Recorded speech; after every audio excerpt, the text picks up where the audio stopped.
Доброе утро, коллеги. У нас по газопроводам высокого давления мы получили схемы от проектировщика. В настоящее время мы рассматриваем. Мы и главный архитектор города до конца недели должны рассмотреть и направить либо согласование, либо свои замечания. По сетям низкого давления вы подписали предварительные схемы. Данные схемы направлены в УГРС, Сахатранснефтегаз и в Министерство промышленности. Также, вы знаете, у нас в четверг случился инцидент. Это лопнула задвижка на трубопроводе холодного водоснабжения на улице Кулаковского. Получается, там задвижку поменяли, там, получается, розлив большой на улицу Белинского и на улицу Кулаковского. Да. Там в течение дня силами Якутдорстрой последствия розлива были устранены.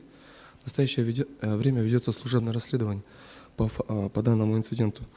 Также на прошлой неделе мы встречались с руководителем управления Роспотребнадзора, где мы нашли понимание и поддержку в части формирования реестра ТКО. Вы знаете, мы сейчас на финальной стадии. На этой неделе мы планируем разместить реестр ТКО на сайте окружной администрации. У нас идет совместная работа с Роспотребнадзором и управлением архитектуры. Также на прошлой неделе подготовлены материалы на заседание согласительной комиссии Вилтумен по инициативе народного депутата Петрова Павла Петровича. К сожалению, депутаты проголосовали против данной поправки. Это получается выделение средств на газификацию многодетных семей в размере 100 миллионов на следующий год за счет средств бюджета республики.